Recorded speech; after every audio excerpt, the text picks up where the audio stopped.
besok amen remo prares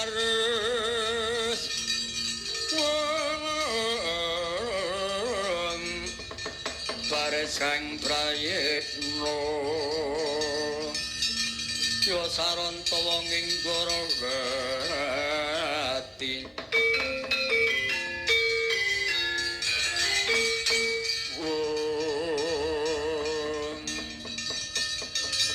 bareng aku wis mbok tulisi saranduning badanku aku bisa pulih waras kaya ngene Bapa mula dina iki seksenana wis aku yen mbok dawuh mangan padas curi lemah sangar krikaning kayu gapah aku wis jeleh merga saya suyaku saya gogro kusika gogro balung kusika kulit awak mung kari balung karo kulit mula gedhe cilik dina iki aku entuk rantakan nyuwun pangan daginge menungso apa malah kados munggah di guru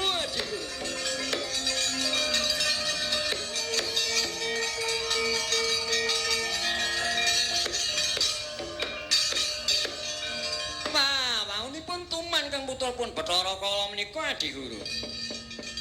Sareng sampun ngrumas ngertos rasipun daging manungsa lajeng tuman menika. Wis Bapa garing ngeparingake apa ora? Ya nggih rapo dikaya ngapa jeneng sira ku ya anakku. Mongko wong tuwa kuwi paribasan anak polah wong tuwa pinangka dadi pradah. Yen kowe nyuwun pangan daging manungsa kena ning ya kuwi menungsa kang nandhang Sukerta kuwi dadi panganmu Bathara Kala. Lah dalah iya Bapa. Dadi manungsa sing nandhang Sukerta dadi panganku kuwi wong kang kepiye? Ya mengkene Bathara Kala rungokno taringanmu. Kowe kena mangan sipating jalma manungsa nanging manungsa kang nandhang Sukerta sepisan kang kena dinarani bocah untang-anting. Bocah untang-anting kuwi piye Bapa? Bocah untang-anting tegese mengkene. Wong kang lagi bebayan agung banjur mung diparingi putra siji ora ditunggal ku jenenge bocah untang-anting kuwi dadi panganmu, dadi bagianmu. Oh, ya. Yen mengkono tak estokake dawuh Bapa Guru. Lan kaping pindhone untang-anting tunggak ing aren tegese najan duwe anak akeh ning sing urip mung gawe siji kuwi ya uga dadi panganmu merga kuwi ya wong kang nandhang Sukerta. Oh iya yen mengkono estokake dawuh Bapa Guru banjur kepiye maneh sak banjure ya kuwi bocah kedana kedini utawa kedini kedana tegese wong duwe anak loro lanang wadon utawa wadon lanang kuwi ya uga dadi panganmu. Oh iya sabanjure piye meneh Bapa banjur bocah uger-uger lawang tegese wong duwe anak loro lanang kabeh ku ya uga dadi panganmu. Bocah kembang sepasang tegese wong duwe anak loro wadon kabeh ku ya uga dadi panganmu. Mergo ku ya bocah klebu nandhang Sukerta. Oh iya. Yen mengkono ngestokake dawuh Bapa Guru. Lan sak bandure kena dinarani sendang kapit pancuran. Pancuran kapit sendang. Kuwi werdine piye? Sendang kapit pancuran tegese mengkene wong duwe anak telu ya kuwi lanang wadon lanang kuwi sendang kapit pancuran yen pancuran kapit sendang duwe anak telu kang dinare pancuran kapit sendang kapit pancuran ya kuwi wadon tengahan bareng karo rage kuwi lanang ning mulai tembung tengahane lanang kiwa tengene utawa mbar karo rage kuwi wadon kuwi dadi panganmu kuwi jenenge sendang kapit pancuran kapit sendang. Nggo mengkono dadi bocah sendang kapit pancuran wedoke tengah lanange ngarep karo rage kuwi sendang kapit pancuran nek pancuran kapit sendang lanange tengah mbarepe wadon rage yoga wadon. Lah mengkono nggih. Lan sak banjine maneh kang kena dinarani gotong mayit tegese wong duwe anak telu lanang kabeh ku ya dadi panganmu. Lan yen ana wong duwe anak telu cacahe wadon kabeh ku ya uga dadi panganmu. Oh iya, yen duwe anak lanang cacahe telu ya dadi panganku, duwe anak telu wadon kabeh ya uga dadi panganku. Ya pancen mengkono nggih Bathara Kala. Lan sak banjure Pandhawa, Pendhawi tegese Pandhawa wong dianak 5 lanang kabeh ya dadi panganmu nek Pendhawi tegese wong dianak 5 wadon kabeh ya kok dadi panganmu. Oh iya yen mengkono banjur piye meneh popo. Lan yen ana wong adang banjur ditinggal lunga dandange ambruk. Kok mecake pipisan nugelake gandhik kuwi ya kok dadi panganmu. Oh iya yen ngono tak astake dawuh popo guru.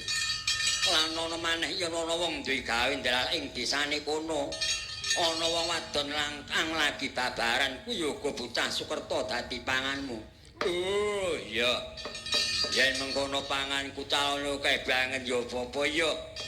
Ning mengkene nggih sanajan manungsa kang klebu Sukerta dadi panganmu mau nanging yen sing tuwa utawa sing duwe kewajiban gelem budidaya diruwat ditanggapake wayang diwacakake buku Murwakala.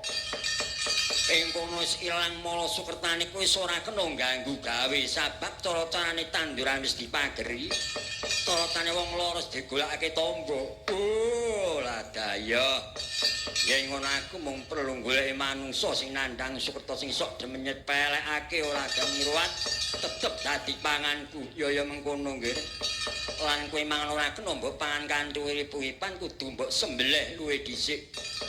Mula kita paring wujuding bedhama paesan maragake tanpa ana Bathara.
Bapakku nyuwun pamit bebiyaya nggih tak samane Basuki nggih.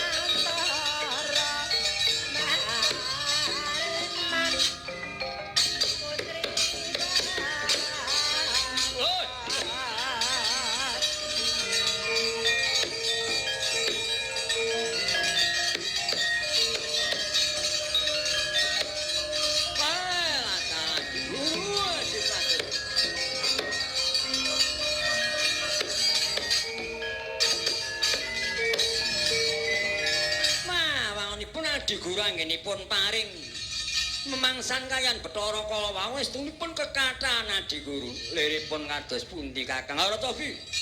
Wong ndek anak siji dadi panganing kala, ndek anak loro dadi panganing kala. Mongko jaman sakmenika miturut saking dawuhipun ing kewajib menika peputra mboten kenging kathah-kathah, cekap kalih utawi 3. Supados saipun saged Bagya moyo menapa mekaten niku namung nyawisipun Bathara Kala nanging kula sampun paring dawuh Kakang. Senajan tiyang nandhang Sukerta menawi sampun dipun ruwat Bathara Kala sampun boten kenging ganggu dan lajeng sang sinten dange saged nindakaken Murwakala mongko kula wiwit timur ngantos jambul dereng ngatipun ngertos. Sakmenika paduka kuwatir mrepeke Kanjeng putra pun Bathara Wisnu. Menika diwaning banyu-banyu penguripan manjing katentreman pratamtu saged nentremaken dhateng kawula sak ngartapata. Ah, ngaten nggih. Boten ngesaken dawuh Adiguru. Kayan kula nyuwun titip menika siwipun Bathara Kala. Paduka paringaken Puramaya dikayan Panggunjali. Supados dipun pandhi dipun damel pusaka ing binjangipun badhe kula paring nami Pulanggeni kayan Kyai Jalak Ngoceh.